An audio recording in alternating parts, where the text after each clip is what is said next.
This is the Geoffrey and Richie Show. All sports, all talk.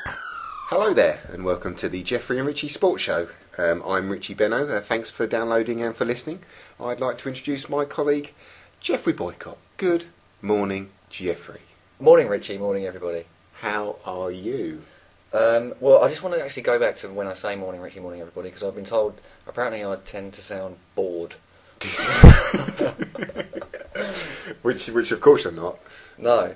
So I thought I'd try and give that a bit more energy. I'm not sure whether it came across. Probably not, because you didn't notice. No, I didn't notice any difference at all. So I'm going to say that I'm fine. Yeah, good. Well done. Struggling with the winter. It's not for me. No? No. Do you suffer from a bit from the old, is it SAD? Is it seasonal something disorder? What do they call it? Yeah, no, I don't think I do. Right. I just don't like it. Okay. Nothing medical. No. It just bores you. I've still got a slight problem with the jaw, actually. Oh, no. Well, we won't go into that. No, we won't. How are you, anyway? I'm tip-top, thank you. That's good to hear. I'm absolutely fine, thank you. Thank you for asking. No, I don't tend to, do I? No, you don't. Selfish like that. But no, I'm good, cheers. I'm good. Did you watch the boxing last weekend? I mean, being David Hayes' #1 fan, I'm guessing that you did. Yes, I didn't. No. Did you? I didn't watch it live, but bizarrely, I watched it all on Wednesday. Okay. Because I went to see my dad, and he actually turned around to me and said, "And I've got a treat for you later on." I was like, "Oh, what's that then, Dad?" He said, "The whole of the boxing."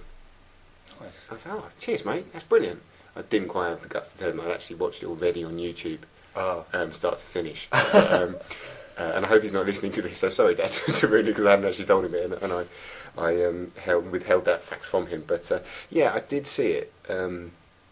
Obviously delighted, as I'm sure you were. When you heard the news, Geoffrey? What were your reactions? How did you feel? I was surprised. Was it symbolic of winter for you? To be honest, I guess I really wasn't too fussed. I mean, that's out of order. Well, I know, and I know he's British, and I know, he had the whole country behind him. Perhaps bar one. But yeah, I wasn't too fussed. I mean, fair play to him, because that guy is a man mountain. But nonetheless, did you know he was 6'4" when he was 12 years old? That's big, isn't it? What? His opponent? Yeah, value was, yeah. 6'4" at 12. I didn't know that. No. Yeah, and he was packed off to a special sports school in Russia, and he didn't start boxing until he was like 19, 20, and he was like basically had his pick of sports to choose from. He could have been quite a number of things. Gymnast? Yes. Yeah, ballerina? Absolutely. But sorry, you were saying about how delighted it made you. Well, or not. As I say, I was just so ambivalent to it. He's going to be a mainstream star. He really probably will be. He really is. And in fairness to him, on Monday, and Sunday as well, but on Monday he was everywhere. Yeah. He was absolutely everywhere. You turned on the TV, GMTV, he was there. BBC News, he was there. 5 Live, he was there. The One Show, he turned up on the One Show, which obviously was Adrian and Christine trying to talk all sensitively about boxing and the intricacies of it. Do you think he's nailed on as BBC Sports Personality of the Year? I'm so pleased you brought that up, because I did have a little look at the odds, and he's still only third favourite at 4-1. I suppose there's Jensen Button, isn't there? He's odds on, and Ennis, the athlete, Jessica Ennis, is also second favourite. I think 4-1's worth a punt, I have to say. So bear that in mind. Well, exactly. I mean, not that I support gambling in any way, shape or form, but if you happen to have the habit and the disease, get your money on David Hay for the Sports Personality of the Year. But I was just really pleased. He is going to be a star. He's got personality, and he comes across. I think he just comes across well. There's no doubt he said some things in the lead up to the fight, just to sell some tickets and blah blah blah. But when was heavyweight boxing on the back pages of the papers for 2 days in a row? When Frank Bruno went a bit crazy. That's probably on more on the front pages, I would suggest. But you asked me a question, I tried to give you an answer. You did. Well done. It's a shame your jaw still wasn't there. Giving you jib, you didn't have to.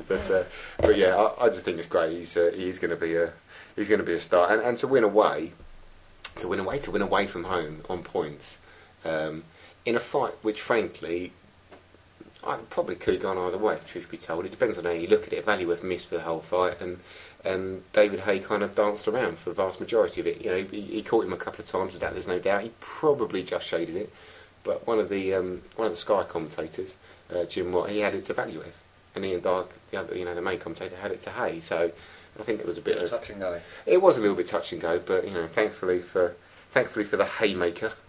And all his fans, and all his fans, and also the likes of you as well, which is good news. I mean, there's talk of him fighting in Britain over the summer. He's got to fight Ruiz next, John Ruiz, but then could be one of the Klitschko brothers, who I'm sure you've got very strong opinions about. I do, yeah, they're really great guys. They are. But again, they remind me a bit of the Chuckle Brothers.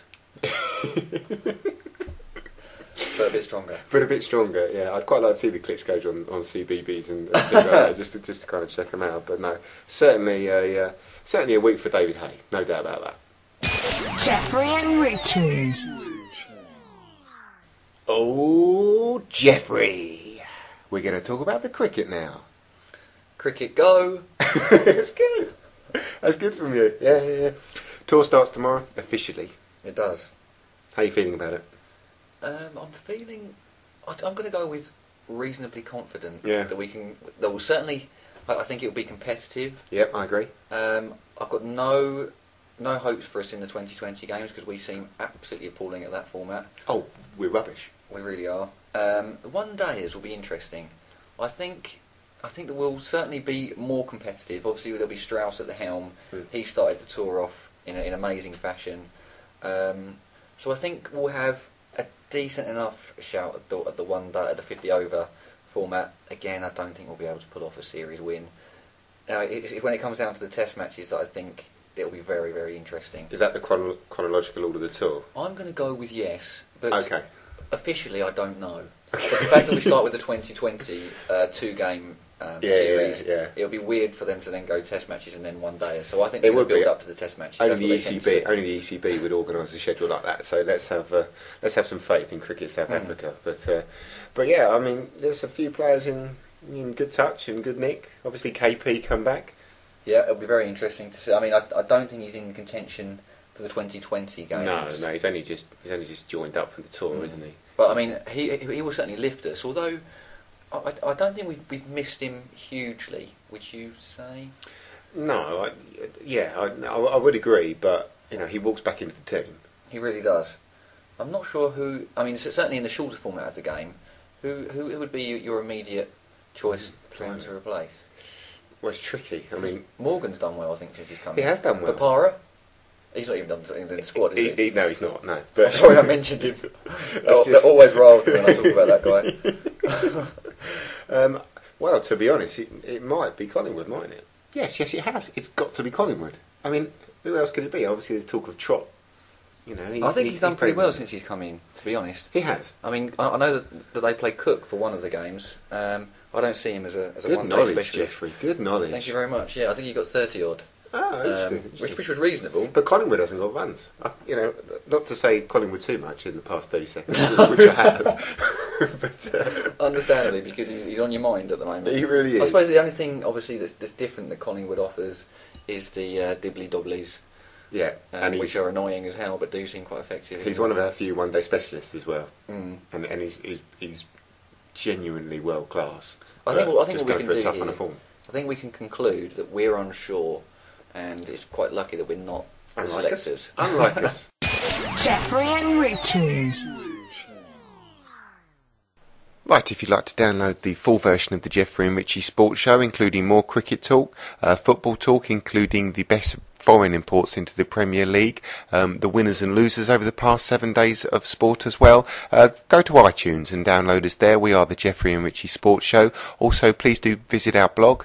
The website is www.geoffreyandrichie.libsyn.com.